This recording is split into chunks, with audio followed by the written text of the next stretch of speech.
예, 안녕하세요. 저는 현재 연세대학교 생활디자인학과에서 제품 디자인을 가리키고 있는 신현재 교수입니다.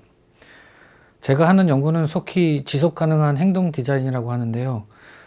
우리가 사는 세상의 지속 가능성을 높이기 위해서 기술력은 매우 중요한 역할을 합니다. 허나 이러한 기술을 사용할 때 행해지는 행동들도 매우 중요한 역할을 하는데요. 예를 들어 TV의 전기 소비를 줄이기 위해선 에너지 효율성을 기술력으로 높여야 되는 게 굉장히 중요한 부분인데요. 허나 효율성은 높아졌지만 보지도 않는 TV를 계속 틀어놓는다면 올바른 사용이라고 생각하기 쉽지 않죠. 그래서 이러한 잘못된 행동들로 인한 나쁜 영향을 최소화하는 연구가 필요하다고 생각돼서 시작을 하게 되었습니다. 우리가 흔히 아이들이 TV를 많이 본다는 건 나쁘다고 생각하는 경향이 있는데요. 세계보건기구는 만 2세 아이는 아예 시청을 금하고 있고, 만 2세에서 4세는 1시간, 5세 이후는 3시간 미만 등 나이별로 권장하는 시간은 다 있습니다. TV를 보는 것 자체가 아이의 발달에 나쁜 영향을 준다는 과학적인 증거는 사실 많이 없습니다. 다만 과다한 시청으로 인해서 접하지 못하는 다른 사회, 정서, 신체 발달과 같은 다른 요소들이 영향이 더 사실 눈여겨봐야 하는 부분인데요.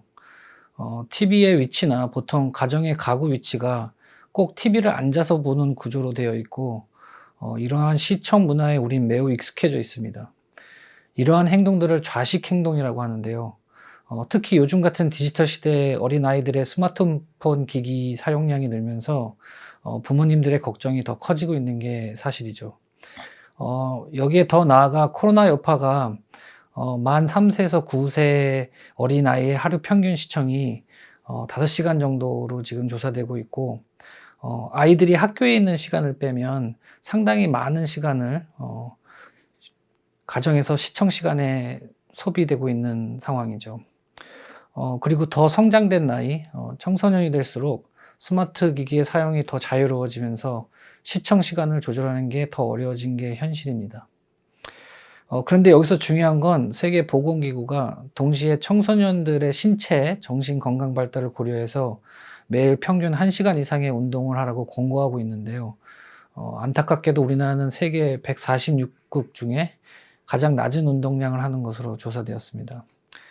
또 다른 조사에 따르면 우리나라 청소년 중에 4명 중에 1명은 비만이고, 이러한 비만은 성인 비만으로 이어질 가능성이 매우 크기 때문에 조기에 바른 습관을 들이는 게 매우 중요합니다. 요즘 미디어를 통해 볼 수 있는 재밌고 유익한 콘텐츠가 너무 많습니다. 또 학습에도 매우 중요한 역할을 하죠. 아마 어른들도 마찬가지라고 생각할 겁니다. 그렇기 때문에 아이의 시청 시간을 조절한다는 건 쉽지 않은 문제인데요. 가장 중요한 건 목표 설정이라고 생각합니다. 여기에 또 필요한 것이 목표치에 얼마나 도달했는지에 대한 피드백 기능이 중요한 역할을 합니다. 이를 이용한 몇 가지 간단한 방법을 소개해 드리고 싶은데요. 첫 번째로 아이들의 시청 시간의 결과를 보여주는 도표를 만드는 겁니다.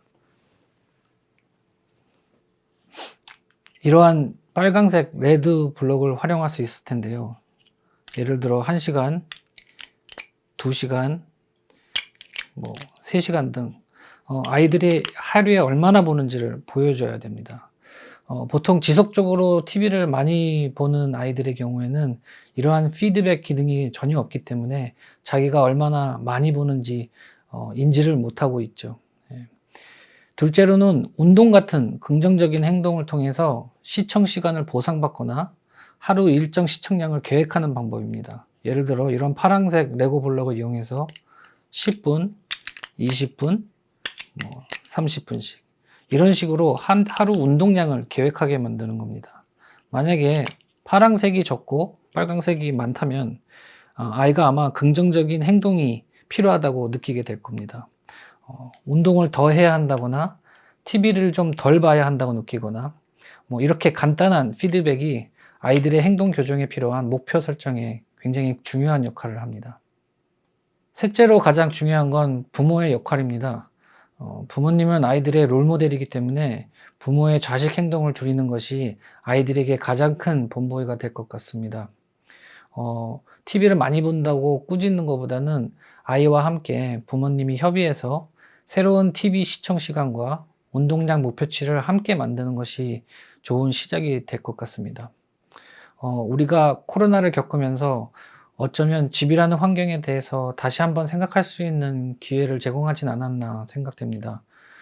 가정이라는 환경의 필수 요소인 TV라는 존재는 다른 세상과 연결해주는 중요한 통로가 되기도 하지만, 이제는 집이란 곳은 가족의 건강과 웰빙이 함께 공존할 수 있도록 조성이 필요한 곳이라고 아마 많은 분들이 느끼셨을 겁니다.